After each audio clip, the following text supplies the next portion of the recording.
Bihari, Jai Radha Madhava, Kunja Bihari, Jai Gopi Jana Vallabha, Girivardhari, Jai Gopi Jana Vallabha, Girivardhari, Yasodhanandana, Daidananda, Yasodhanandana, Daidananda, Yamuna Tira, Panachari, Yamuna Tira, Panachari,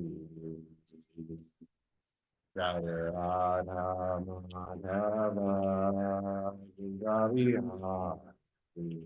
Jaya Radha Madhava,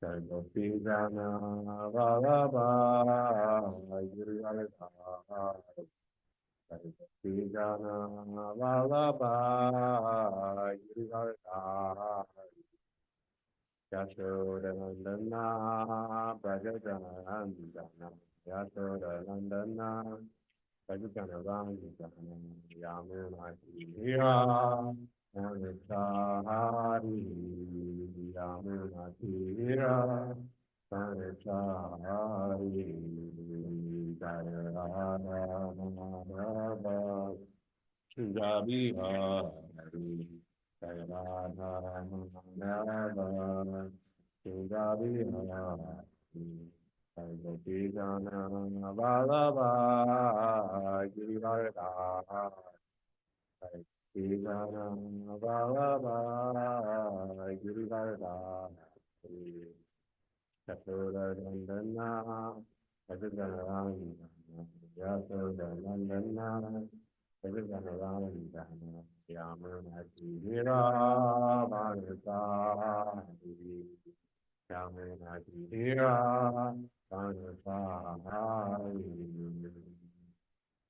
Hare Krishna, Hare Krishna, Krishna Krishna, Hare Hare, Hare Rama, Hare Rama, Rama Hare Hare, Hare Krishna, Hare Krishna, Krishna Krishna, Hare Hare, Hare Rama, Hare Rama, Rama Rama, Hare Hare, Hare Krishna, Krishna Krishna, Hare Hare, Hare Rama, Hare Rama, Rama Rama, Hare Hare,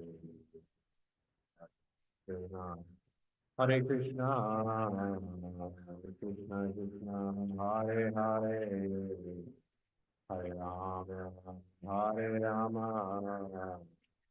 Rama Rama, Hare Hare, Hare Krishna, Hare Krishna, Krishna Krishna, Hare Hare, Hare Rama, Hare Rama, Rama Rama, Hare Hare, Hare Krishna, Krishna Krishna, Hare Hare, Hare Rama, Hare Rama, Rama Rama, Hare Hare, Hare Krishna, Krishna Krishna, Hare Hare, Hare Rama, Hare Rama,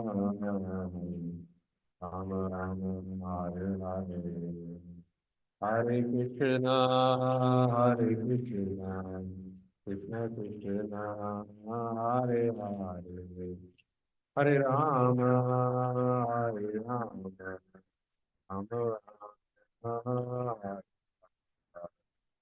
Hare Krishna, Hare Krishna, Krishna Krishna, Hare Hare, Hare Rama, Hare Rama, Rama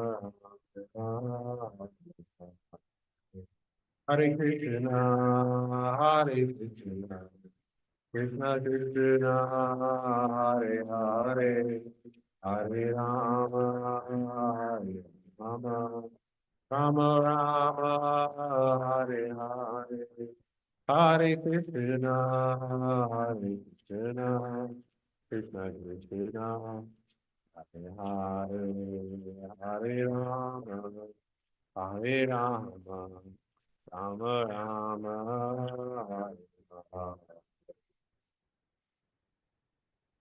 Ram Vishnupada, Brahmsa, Paramachakarya, Shatashata, Shri Srimad, to Divine Grace, A.C. Bhaktivedanta Swami Maharaj Prabhupada Ki Jai. ISKCON founder Charya Srila Prabhupada Ki Jai. Ram Vishnupada, Brahmsa, Paramachakarya, Shatashata, Shri Srimad, Bhaktivedanta Saraswati Goswami Maharaj Prabhupada Ki Jai. Grantharaj, Srimad Bhagavatam Ki Jai. Nitai Guru Kumandi.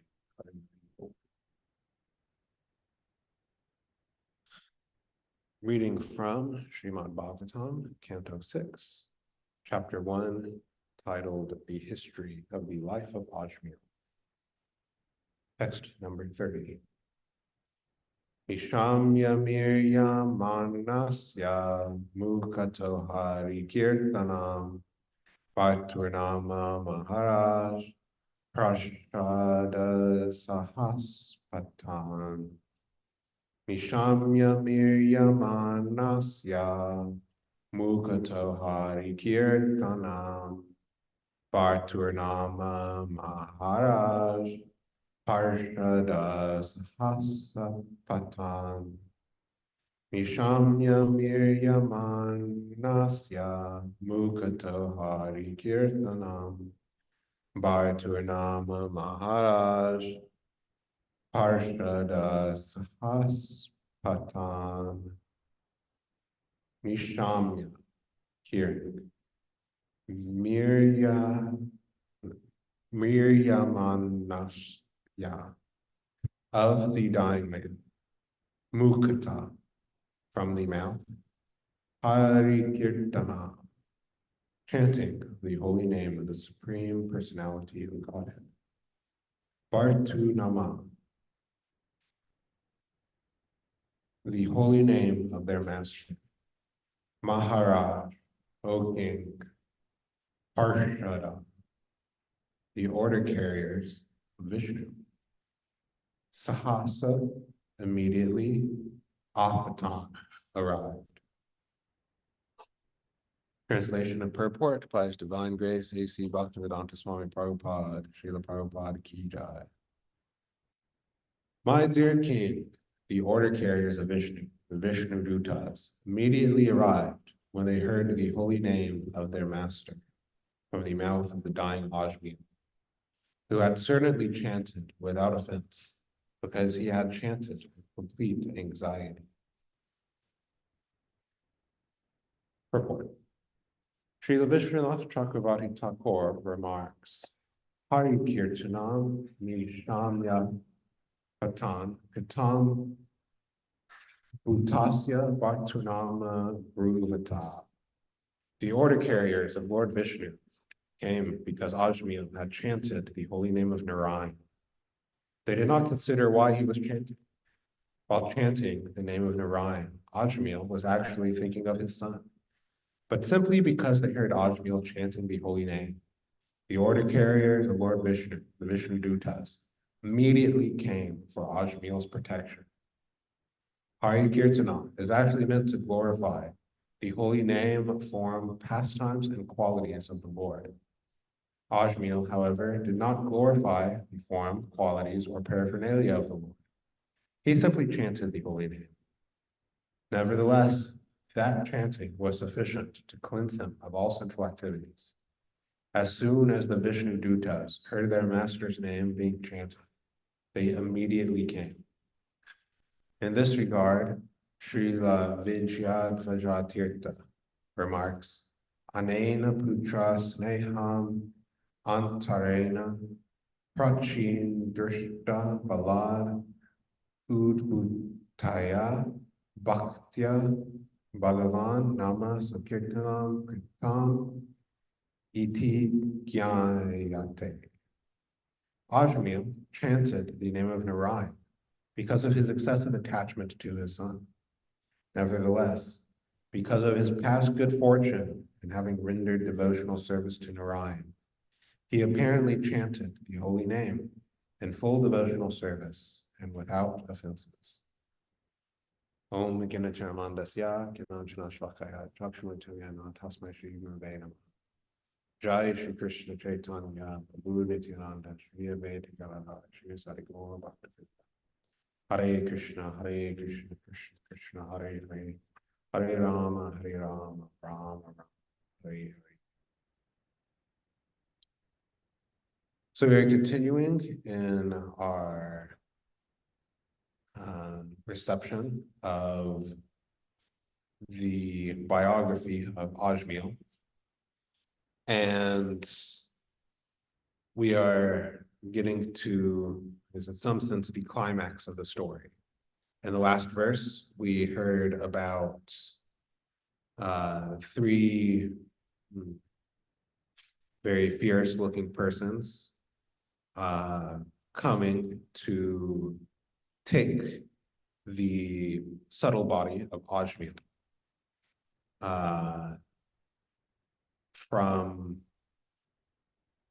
his gross body and to take him to the abode of Yamaraj for judgment and punishment according to his activities and reward, to be fair, according to his activities in the present life.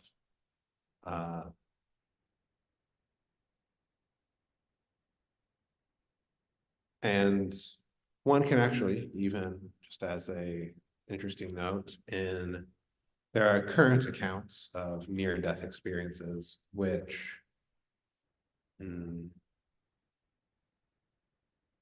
are consistent with the accounts in the Vedic literatures of Yamadutas. But as we're reading in this verse, because Ajmil said Narayan, which is one of the names of Krishna, that the Vishnudutas came to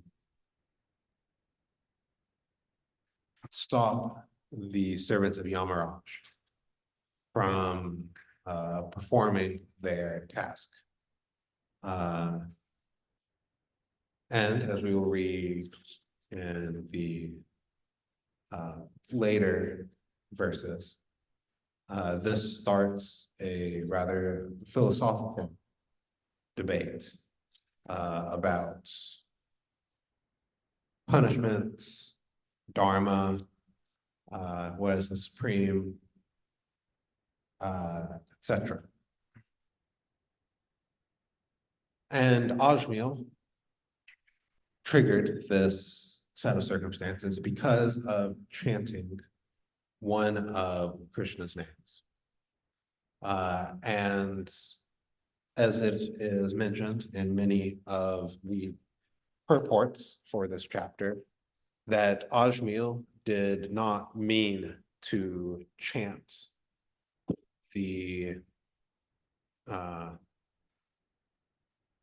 holy name of Krishna. That simply because of attachment towards his son, he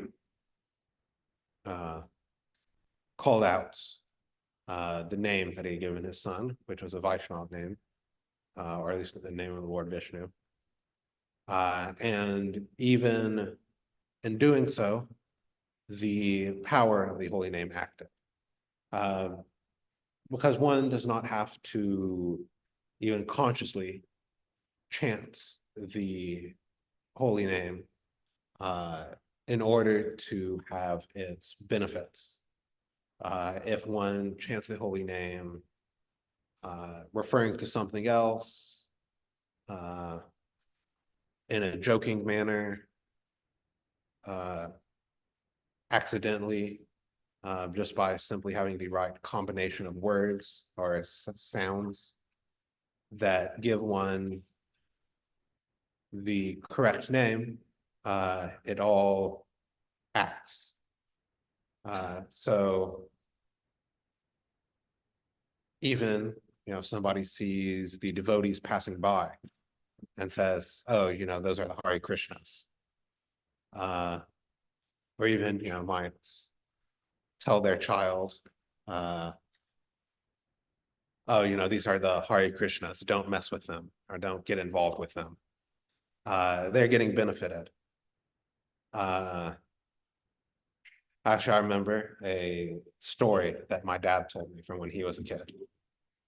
So this would have been like probably maybe early 80s, I guess, where after a Little League game, the team went to this restaurant back in Memphis. I don't know if you guys have Cece's Pizza up here, but it's like a buffet style restaurant that is very popular with children. And when he went to go refill his soda at the fountain, he looked outside and there's this lady in a sari who looked inside, and they caught eyes, and then she rushed inside to talk to him. And then she said to him, would you like a flower? And then he didn't know what to say, so he just said, okay. And then she asked for a donation, and he gave her like $1 or something. And then he went back to the table, carrying in one hand, his Coke or whatever, and in the other hand, this flower. So then my grandparents were like, okay, Scott, where did you get that flower? And then, he described this weird lady in some robes, gave it to him. And then they freaked out.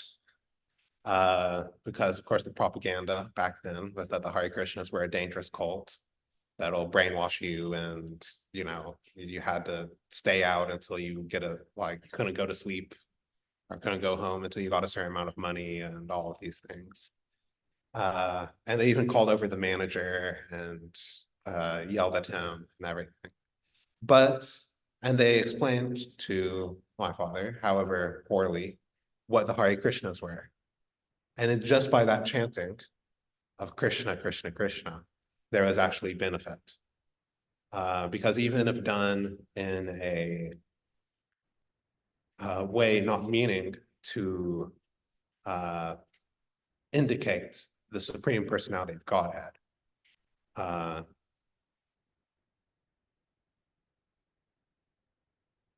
it is powerful enough to act and to purify.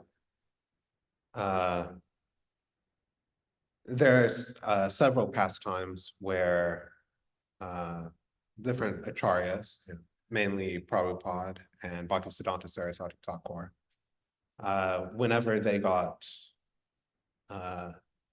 press, even bad press, they would always ask how many times the word Krishna was chanted.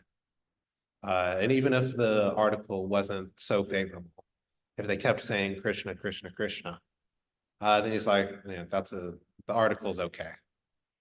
And there was this one French academic who gave a review of Bhagavad Gita as it is. And he said, I cannot,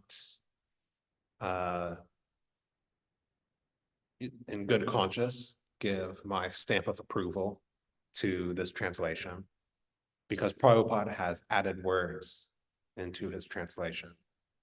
Instead of translating Bhagavan as just the Supreme Personality of Godhead, which, according to this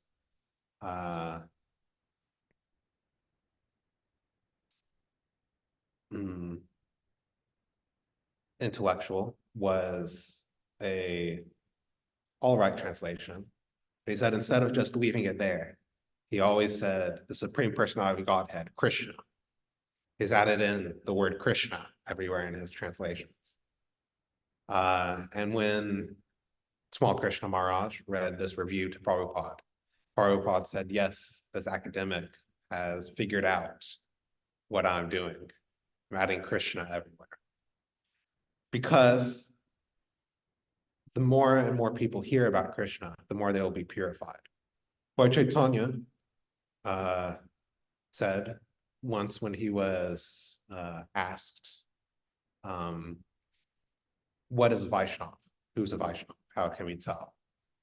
He gave various answers at different times, but one of them is that anybody who has, well, one answer is that anybody who causes others to chant the names of Krishna is a Vaishnav.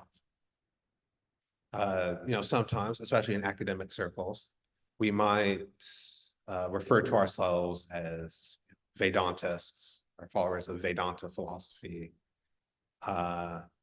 as Vaishnavas if we want to get more specific.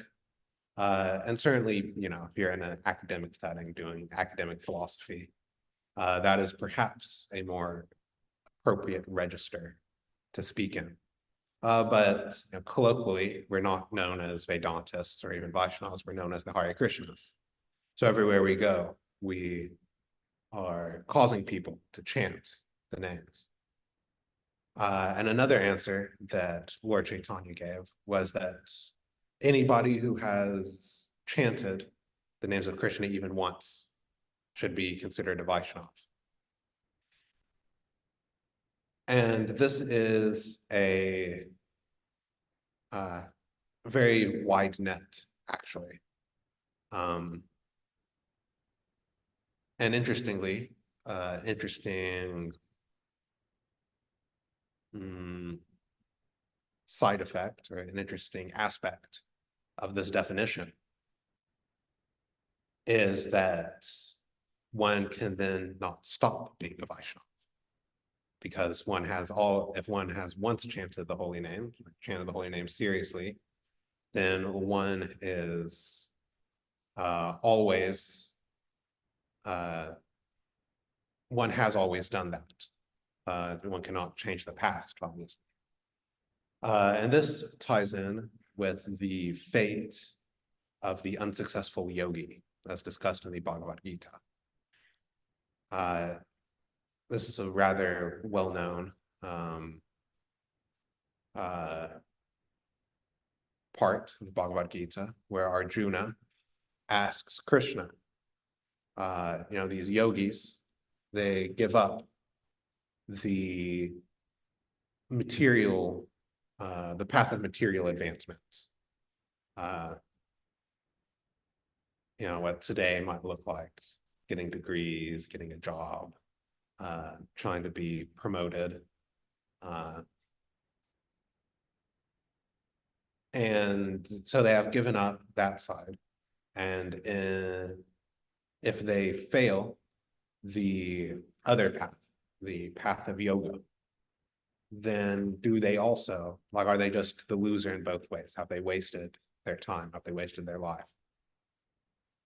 And Krishna, of course, answers, no, they will find immense benefit from the practice of yoga and take up where they had left off in their last life. So even actually people, we sometimes have the experience or have seen people, they might do all sorts of nefarious activities despite being devotees, or they might leave the movement and sometimes become inimical to the movement and just want to cause trouble for people.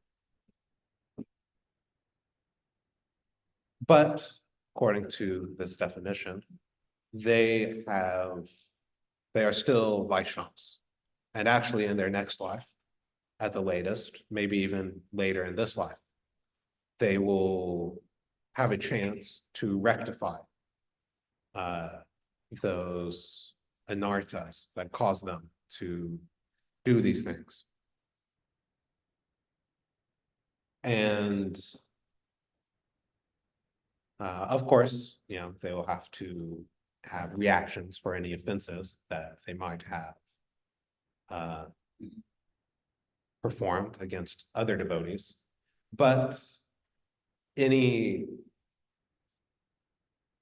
advancement in devotional service, even accidentally or not knowing what one is doing, will benefit the person who makes that advancement. Even something as simple as helping a devotee. I know on occasion when we would go out on book distribution in Philadelphia,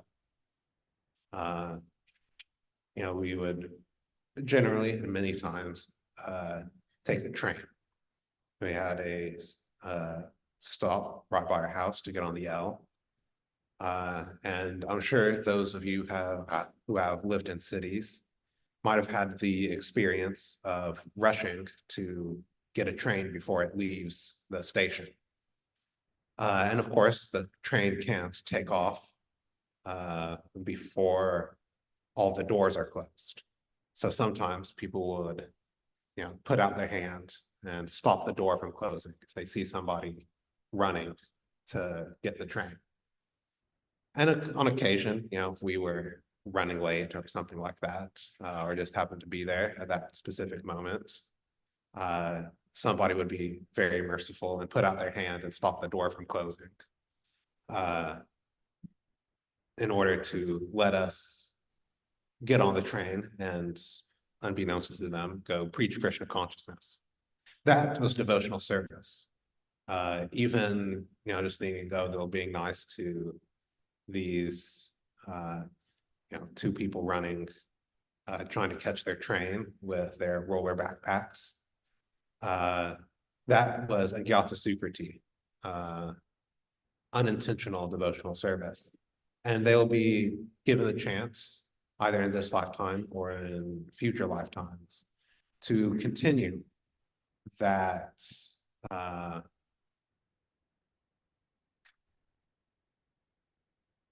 devotional service, to make more advancements. And it is noted also that Ajna chanted without offense because he was in complete anxiety, and that he didn't glorify the name, forms, pastimes, etc. Of the Lord. And that even so, this chanting was sufficient to cleanse him of all sinful activities. It is, of course, the power of the holy name to be able to cleanse us of all sorts of various sinful activities, better than any material process can. I've mentioned before that generally, if one studies these things, there are 3 types of karma, or 3 divisions of karma, if you want to divide them in this way. Some reason their Sanskrit names always escape me, but in any case, there is the total ocean of karma that we have accumulated and have not yet gotten reactions for from all of our previous lives. And then, of course, there is the karma that was ordained that we should play out in this life at the time of our birth, or at the time that our soul came down to inhabit a body. And this is, for example, what you see on your birth chart if you go to an astrologer. And then there's also the karma that we accumulate during this life, that we must pay back either in this life or in future lives. And various material penances and austerities and processes can deal with the later two. They can deal with the karma that we are experiencing in this life from previous births, and with the karma that we accumulated in this life. But no material process can deal with the stored up karma that has not manifested yet, or has not been ordained to manifest in this lifetime. But the chanting of the holy names can, and various other spiritual activities can deal with all karmas, both manifest and those that are waiting to manifest. Of course, we are warned against taking advantage of this potency of the holy name. Not that we commit all sorts of sinful activities and think, oh, I'll just chant and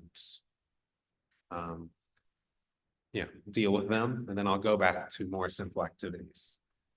Prabhupada, a lot of times criticized the attitude of many Christians for having this sort of process. I'll do whatever activities I want, Friday night and Saturday night, and then on Sunday morning, before services, I will go to confession, say, oh, forgive me, Father, I've sinned. And they'll say so many Hail Marys, and then throughout the week, I'll perform sinful activities again. I don't know personally if that is the actual philosophy of the Catholic or any other church, that one should do that. I would guess not, but I'm sure many people think of it that way, that it is basically a get out of jail free card that one can just keep using because we're all sinners anyway. So we should try in chanting the holy names without offense. Of course, the holy name is always acting and is always powerful, but to fully gain advantage of the power of the holy name beyond all of the material benefits, we should endeavor to chant without offenses, because the holy name is, as Lord Chaitanya says, able to give all benedictions. One gains immense benefits from chanting the holy names. And if one doesn't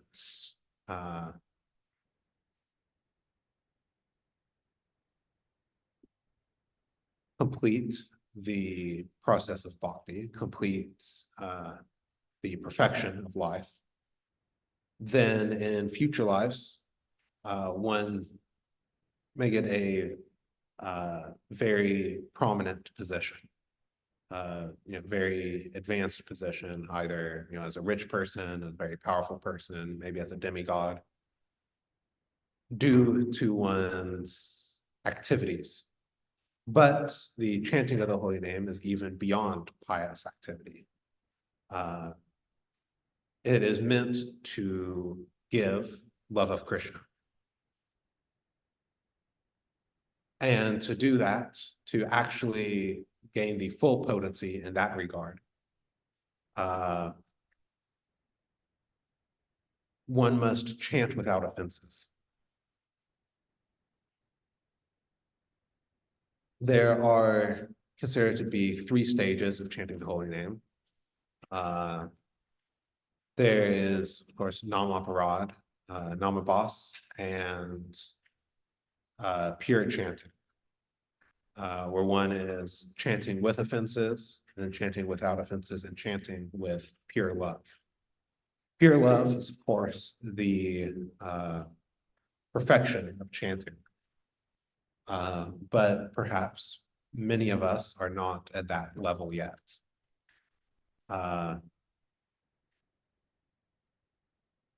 But we should endeavor to chant without offense. And the hint for how to do that is given in this verse. Ajmil chanted with complete anxiety. He was he was in anxiety and chanting the holy name of Krishna. I know my own experience, and perhaps others, is that sometimes the chanting of the holy names becomes a bit routine. That maybe when we were very new in devotional service and everything we were just learning for the first time, we were really paying attention to our rounds.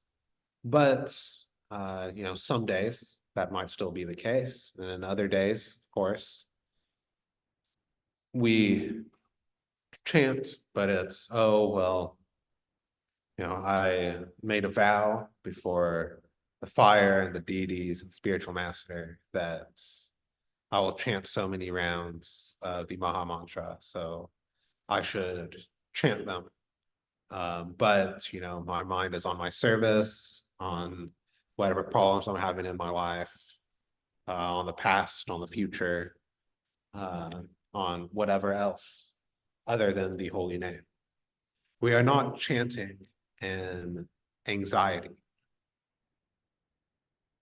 And we might have the excuse that, well, Ajamil was in the process of being pulled away by the servants of Yamaraj. If I'm being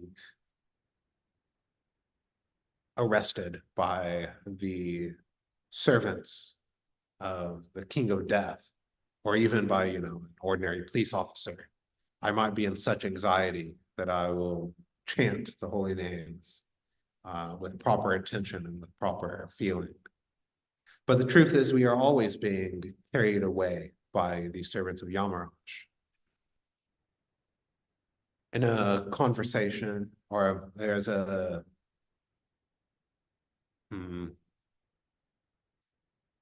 part of Mahabharata where Maharaj Yudhisthira is asked, what's the most remarkable thing?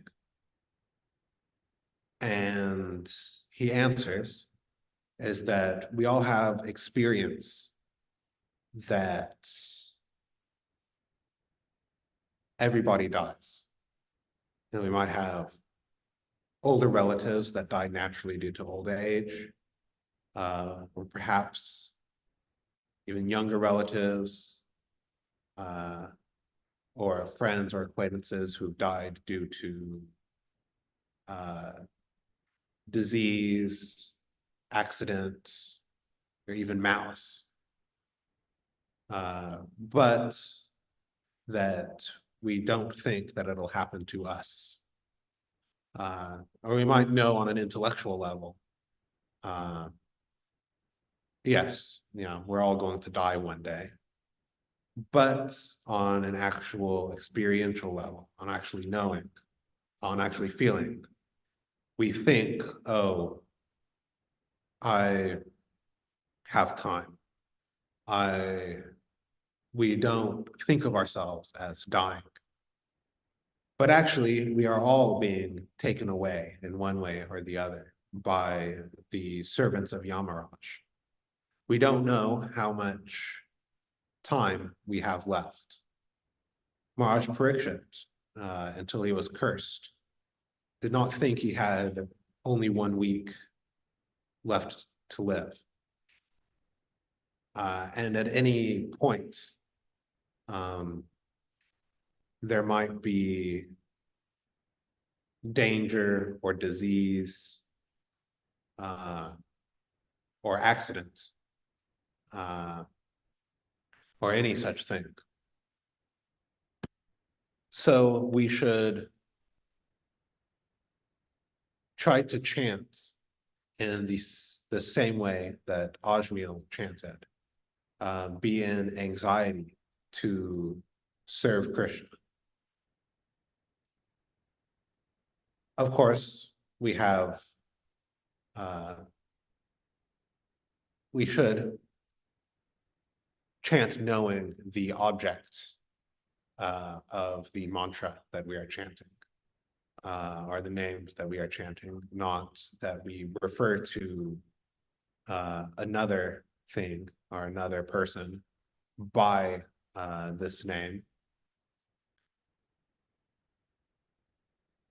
But we should, while knowing that we are calling out for Krishna, we should be in complete anxiety to reach him. And in that way, instead of being called by or pulled by the Yamadutas, the servants of Yamaraj, we will be pulled by the Vishnu Dutas, the servants of Vishnu or Krishna. Yes, it is said in various places that one reasons ill who says that a Vaishnava dies. Because actually, if one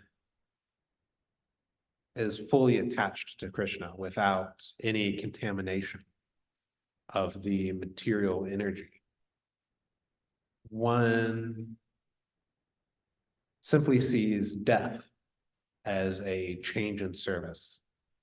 A pure devotee is not attached to this body, so that when it comes time to give it up, they are not in anxiety about it, but are confident that they will go back to Krishna and serve in that way. So we should chant in complete anxiety, but it should be anxiety to reach Krishna in one way or another, depending on our level of advancement. Of course, we could also chant in complete anxiety that the material world is such a distressing, such a horrible place that we see no other means of refuge other than the Supreme Personality of Godhead, chanting his holy names. That is level of realization. Or we could be a bit more advanced and say that we are in complete anxiety to always want to serve Krishna, whether he sends us back to the material world or to the spiritual world, that wherever we serve him, that is our only desire. And we should try to chant with this complete absorption and calling out to Krishna one way or another, in order to free us from the ropes and chains of death, or fear of death, and to actually serve Krishna.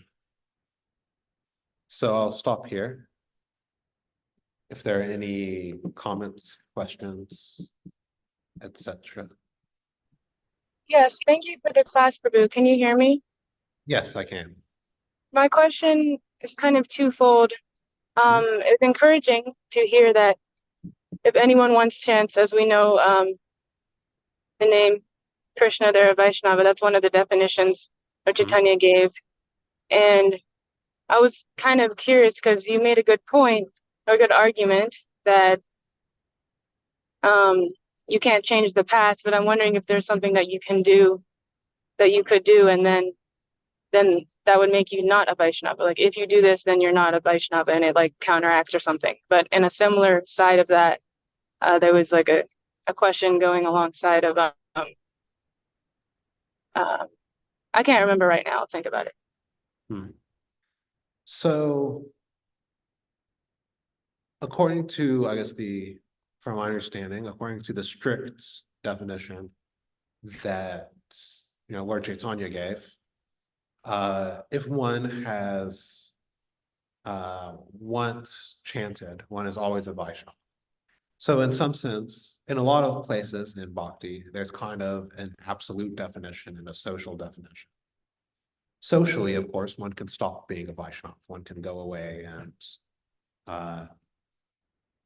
go back with gusto to material life and renounce one's association with anything related to Krishna or devotees. But still, even such a person, even if they might not identify themselves with being a Vaishnav in this life, in future lives, they will have a chance to continue on this and will perform more devotional service. So in one sense, no, there is nothing that one can stop doing from being a Vaishnava in the absolute sense. Of course, we always see people coming and going, and we can also use Vaishnava in a more colloquial manner or more social manner. But once one's advancement has started, it will steadily continue. How quickly or slowly is up to us. And of course, if one goes away and either performs sinful activity or commits offenses against Vaishnavas, one will have to suffer the reactions for those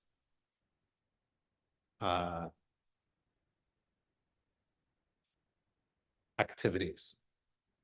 But yeah, according, at least my understanding, that if one takes into account the fact of takes account of view across lifetimes, one can't stop being a Vaishnav in one sense or another once one starts. Thank you. So the other question is, can you talk about the dichotomy between that, of course, Lord Chaitanya gave different answers in different contexts and how we always talk about how we're not devotees, we're just aspiring to be devotees. But here he said that everyone's a devotee. And I think I've heard that a devotee is someone who, like, their consciousness is that they're aspiring to be a devotee. And also even in Srila Prabhupada's case, there's, he's saying things based on different contexts at different times. And maybe this is a Chinti Beta Beta Tapati. So could you talk about that a little bit? Yeah, so basically it's the idea, once again, of who is a devotee. Are we devotees? Are we aspiring to be devotees? Are we just hoping to be devotees? My understanding at the present moment is that devotee and non-devotee isn't necessarily a binary sort of thing, in that it isn't like, oh, I suddenly stopped being a karmi and now I'm a devotee. This ties in some ways also to the discussion about Varnashram that we had a few days ago and at other times where, oh, well, it's not for the devotees. But at least in my view, it isn't always necessarily that one is completely a devotee or completely a non-devotee. It can be trying to do devotional service, but still have so many material attachments. And it is perfectly fine to term that person a devotee. But sometimes, of course, Prabhupada, when he says devotees, he means pure devotees. And one can tell sometimes from context which means which. But it's like the process of devotional service is actually not a religious process, even though it seems like it externally, and that it's not like, Islam or Christianity or Judaism or anything like that, where, there's a sort of demarcated line that, oh, once one does the conversion process, one is any one of these religions, and if you haven't done that, well, then you're out of luck. It's more, I view kind of the idea as more of a spectrum in a sense, that everybody agrees that a pure devotee is a devotee. But just I guess I could say, to bring a close to my rambling, that yes, we are devotees, but in some sense we're also karmis, in that we're still trying for devotional service. So it isn't necessarily an either or sort of thing. Are we devotees or are we not devotees? In that we might not be pure devotees, but we are still trying to go on the process. And that anybody who is trying to go on the process in one way or another can also be counted a devotee. So that was a bit rambling, but hopefully something made sense. I see. Yeah, thank you. You pulled it together, the beginning at the end. So thank you. That was helpful. Hi, thank you. I see there's a question in the chat as well. So I chant my rounds aloud and chant audibly throughout the day. After rounds are done, I wanted to get your thoughts on chanting mentally on beads after rounds complete, after rounds complete, along with aloud chanting, of course. So this idea of silent chanting, you find different discussions about it in different places in Shastra. They're considered to be three types of chanting. I think this is talked about in the Hari Bhakti Vilas, where there is chanting audible to those around you, loudly, chanting audible but quiet enough so that it's only to yourself, and then mentally chanting. We are generally advised in the Hare Krishna movement in ISKCON to chant aloud. That's what Prabhupada wanted. Of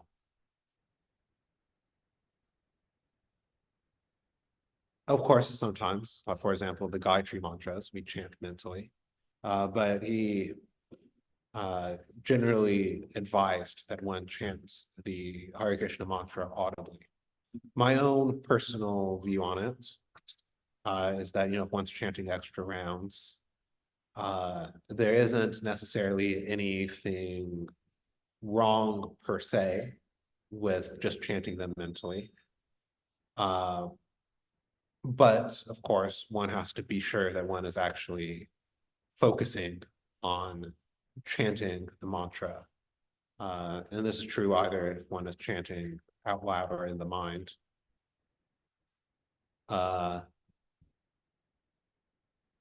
Instead of rather just moving their beads around with their hand. So we are about, probably 15 seconds. Oh, less than. All right, Srimad Bhagavatam ki jai. Doors are just about to open.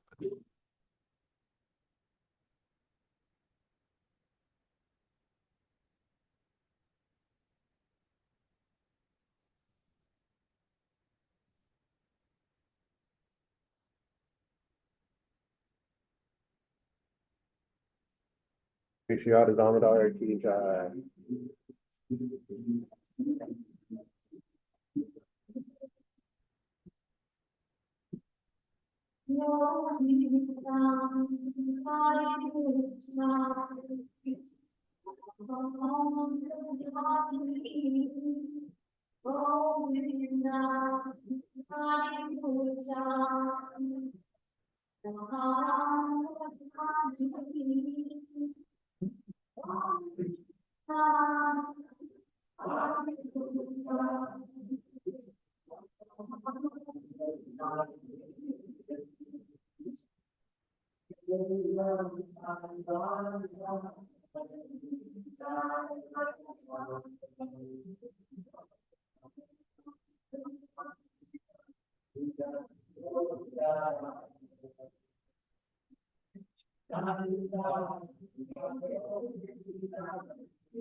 Jaya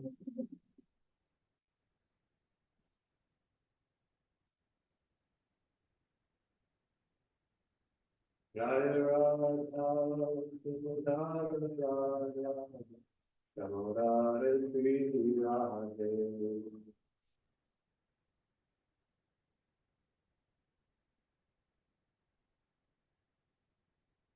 Jaya Radha Damodara Radha Damodara Sri Radhe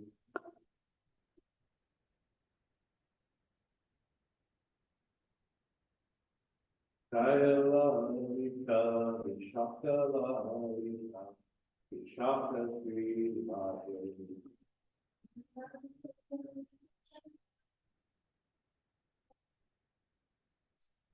Jaya Lalita Vishakta Lalita Vishakta Sri Radhe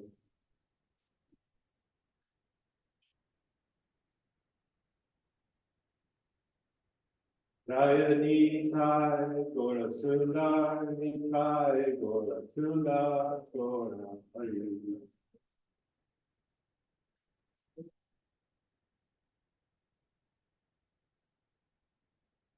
Jaya Nitai Gora Sundar Nitai Gora Sundar Gora Hari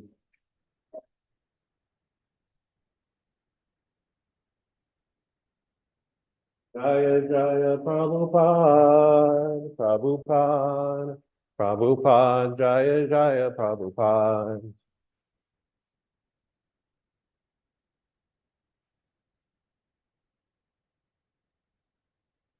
Jaya Jaya Prabhupada Prabhupada Prabhupada Jaya Jaya Prabhupada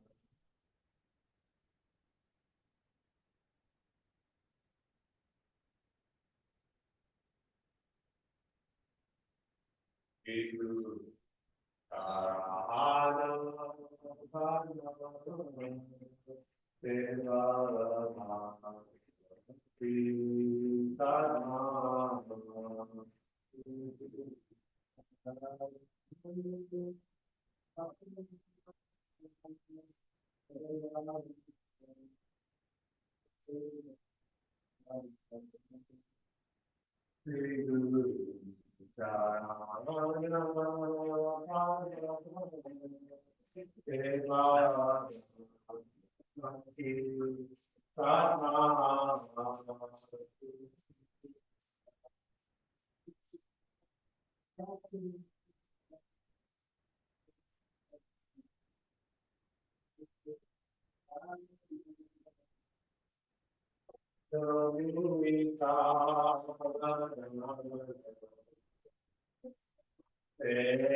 Krishna Bhakti Hoya